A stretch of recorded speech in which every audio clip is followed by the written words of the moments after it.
Nepo and Fabi are on fire. They both racked up 2 more wins today. By the way, only 3 people have managed to win a game after 6 rounds of our event. Nepo's won 3, Fabi's won 2, Naka's won 1, but also lost 1. All right, I'm Quillogic, and let's get into the games. Firouzja versus Fabi. Two of the pre-tournament favorites face off in a Catalan where Firouzja goes for the uncommon move Queen D3. Much more common is to, in this position, go for a castle. Queen D3, Fabi tries to neutralize it with a quick push in the center, which quickly dissolves the position into a symmetrical structure where Fabi starts to show how you can outplay your opponent, even if they're named Firouzja, from this type of position. He goes Queen F6, and Firouzja has an immediate problem to deal with. Where does the queen go? If your queen goes anywhere on the c file, like Queen C4, then you have to deal with the rook coming there. If the queen goes to A4, then Bishop D7 attacks your queen. He picks Queen G4, but as we'll see soon enough, this has its own problems as both sides bring out their pieces. And then Firouzja pushes in the center with E4. Fabi counters E5, opening up an attack on the queen. Queen moves away. Fabi goes towards the queen side. Then Firouzja trying to make some kind of attack work with his queen there, but it's not going to be enough. As the knight is repelled, Fabi brings back his knight to defend. At this point, we've seen over the past few moves, Fabi has managed to outplay Firouzja. Firouzja's bishop on G2 totally blocked in. His queen on H5 kind of misplaced if you can't get an attack going over there. Firouzja, though, makes a mistake with the move rook takes D7. After queen takes D7, he tries to win back the exchange with bishop H3, but can you see what Fabi played now? F5 stops what Firouzja is trying to do. If you take with the bishop, well, then there's the move Queen E8, offering a trade of queens. If white accepts it, then the rook would take back. This was probably Firouzja's best try. He has a bishop and a pawn versus the rook, so Fabi would have an advantage, but Firouzja could try to defend this position. If instead, after Queen E8, you just try to move your queen away, well, that would give black time to move their rook to safety. In the game, Firouzja tried to take with the pawn, but this was not as good. Firouzja tries to bring the knight over to the attack, but now it's Fabi's turn. E4, queen comes there. Fabi's going to go for the queen trade. Firouzja declines, but he picks up a pawn. Knight comes in, knight comes back. At this point, it seems like Firouzja's actually making some serious threats here with bishop H5 coming, the knight landing on G6. How to deal with all of this? Pawn E3, going for the attack before Firouzja can drum up the necessary counterplay. Firouzja tries to play King G2, getting the king out of the line of checks. But after Rook D8, rooks are traded. Firouzja picks up a pawn here. But how do you bring your pieces into the attack as Fabi? Rook C7, Knight F7, both the pieces making big threats here. Rook comes down. Fabi now decides to trade off some pieces since he is up material. You could see some way for Firouzja to go for an attack after Knight G6. It might look scary with Queen H8 coming. However, there are a number of ways to defend. For example, you could play Knight E5. You give up your knight, but you force their knight to come away, and then they won't have the same attacking potential. For instance, you could play Queen takes E3 now, and your attack is going to be so strong that white will have to deal with your threats first.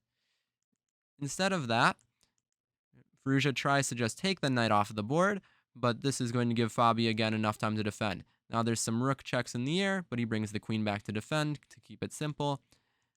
Rook takes pawn. Queen comes up. Check. Queen there. Right around here, Firouzja resigns. Fabi's up a lot of material with the rook and some pawns against that knight. Hikaru against Ding. We saw Nakamura unleash some serious preparation against Ding that Ding was able to deflect. So far, we're following a game from earlier in the tournament with Duda versus Ding, where Naka makes a deviation and decides to just grab this knight, take it off the board so that he can push forward in the center with d4 and establish this central pawn mass. After a4, Naka plays another rook lift, as we saw he did against Nepo. Knight comes over. Now Ding strikes back in the center. E-pawn pushes up. Knight e4, knight d2. Rook e2 defends f2 in case that diagonal ever opens up, and it is about to do so. Rook d8, knight goes to b3, trying to stop c5, which Ding plays anyway. And now we can see exactly how that diagonal could end up opening up. Takes the bishop. Knight goes into the center. Bishop comes out. Some trades. At this point, Nakamura could have just taken the knight, but it doesn't actually lead much of anywhere for him. Instead, it leads directly towards a draw. After this good defensive move by Ding, king h2, queen c4. With the queens coming off the board, the rook endgame is leading to a dead draw. Once all of these pawns come off, symmetrical 3 versus 3 would be a draw. So instead of taking the knight, Nakamura tries to keep the game going. Bishop has to drop back. Now, Ding, though, has some chances with his d pawn rolling down the board, but Nakamura plays accurately to try to keep the game alive. Rook e1, queen takes. Now it's Nakamura's time to go for an attack. Queen h5, bishop takes h6. It looks like it's scary for Ding, but with the d pawn right where it is, he really doesn't have much more than a draw. So Nakamura, if you were him and you were just going to force a draw here, how could you do so? Again, Nakamura doesn't have much more than a draw to go for, so he just immediately bails on the position with a few sacrifices to get this perpetual with the queen. If the king tries to run out, it's not going anywhere good, because if the king moves, queen takes f7, all the rooks are hanging, white will win some stuff back. Radjabov versus Rapport. We get to see Radjabov play some serious fighting chess. Despite his number of draws, Rapport has also been playing a lot of interesting chess. So this is a good clash. h5 looks to push the queen away. When you can't push the queen away, let's push the knight away instead.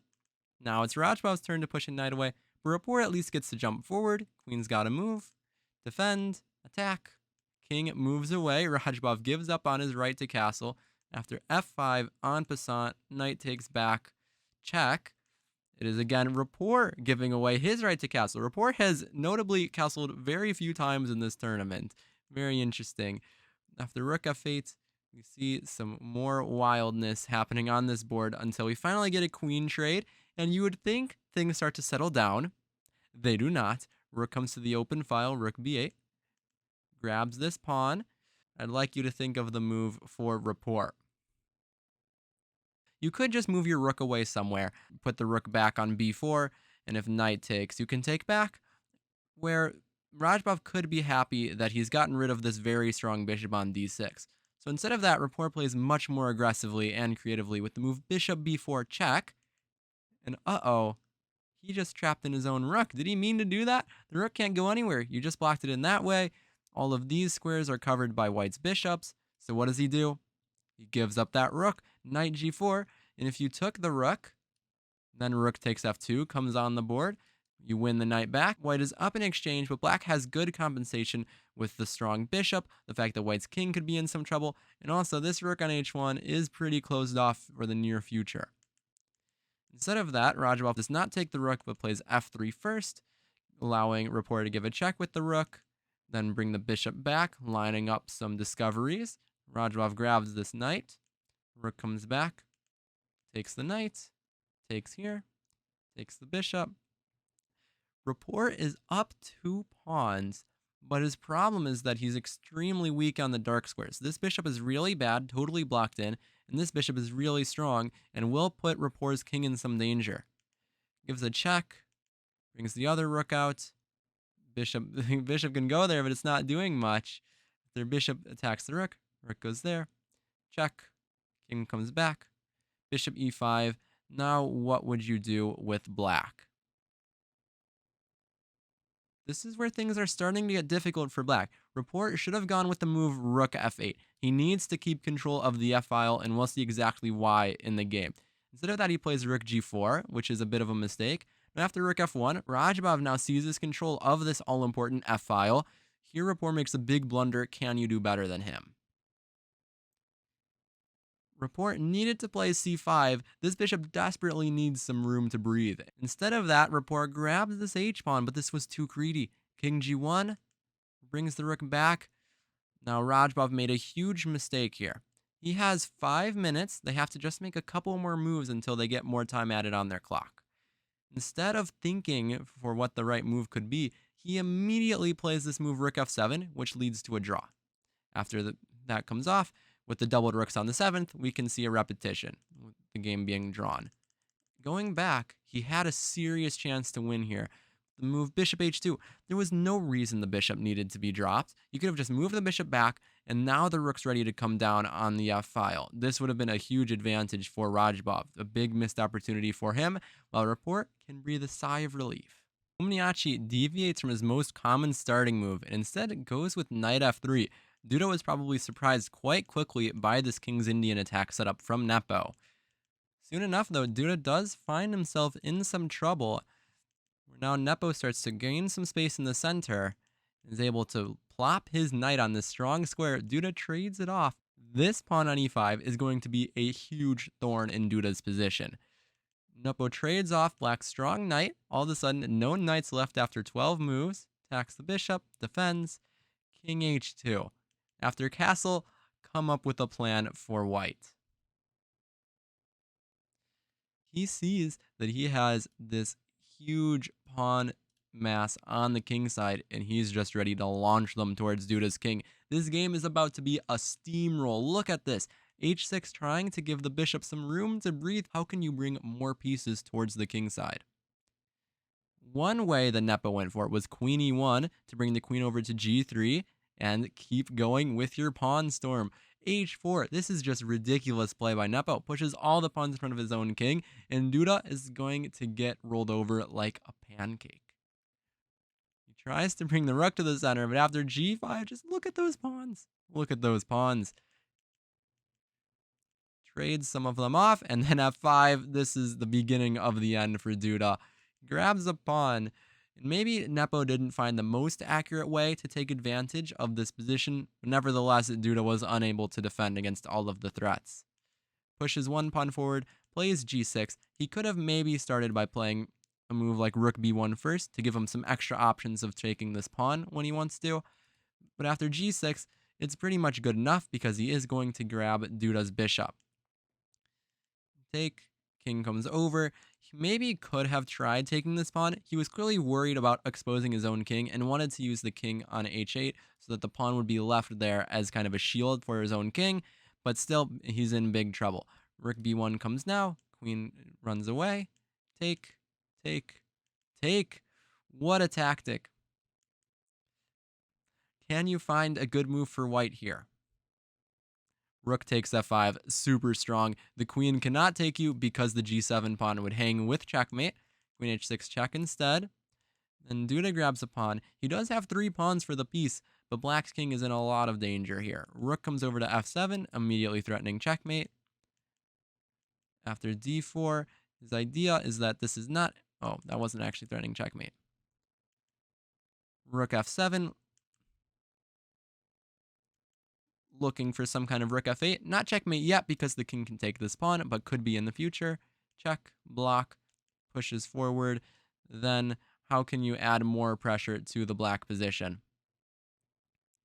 Rook g5. This g7 pawn is not going to last much longer, and if you can take that thing, checkmate's coming soon. After queen d6, Duda desperately tries to trade off the queens.